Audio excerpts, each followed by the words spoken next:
page 5, the bottom of the page of the Wordsworth edition of Dr. Jekyll and Mr. Hyde.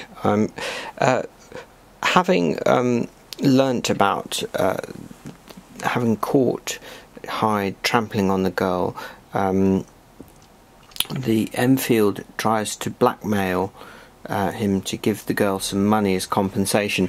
Notice how this is quite different from the approach that would be today.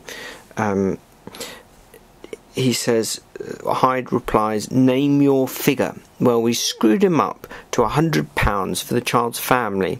He would have clearly liked to stick out, but there was something about the lot of us that meant mischief, and at last he struck.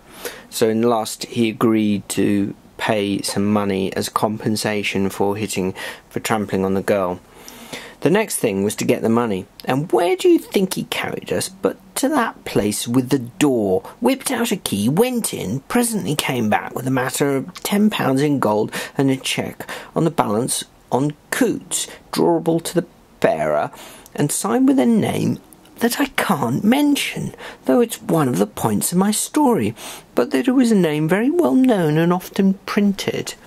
So what's crucial here is the real shock of this is that Hyde, not that Hyde's trampled on the girl, but that he is connected in some sort of way to a very respectable person who Enfield doesn't name here, but obviously we learn later on is Dr. Jekyll.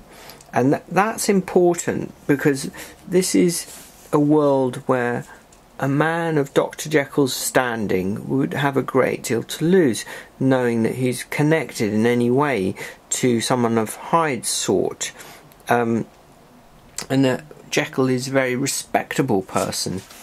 At the very end of the chapter, page 7, I'll just read the last 2 paragraphs of chapter 1, the story of the door.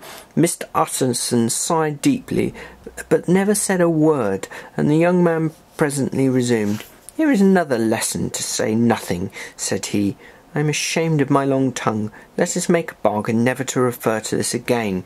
So Hyde has bought their silence and the silence of the girl, and it seems as though these people are not so much worried about what Hyde might go on to do, but that the reputation of this very respectable person should be saved. So thus we can see in the opening chapter this key theme of appearances and reality. This is a world where people must keep up appearances of being respectable, and that other people will support others in this. So in other words, you support your friends. It's a world of the club and gentlemen who support their friends like Jekyll in hiding any connection with Hyde, to the extent that they're actually endangering other people by not bringing this man clearly to justice for a very serious assault on a very young child. And this world of appearances is something that is explored throughout the novel.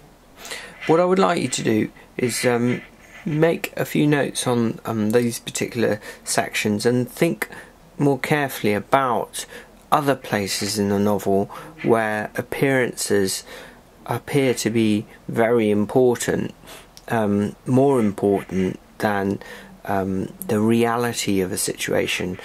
So in other words, people are more concerned to hide their reputations than to actually deal with a problem.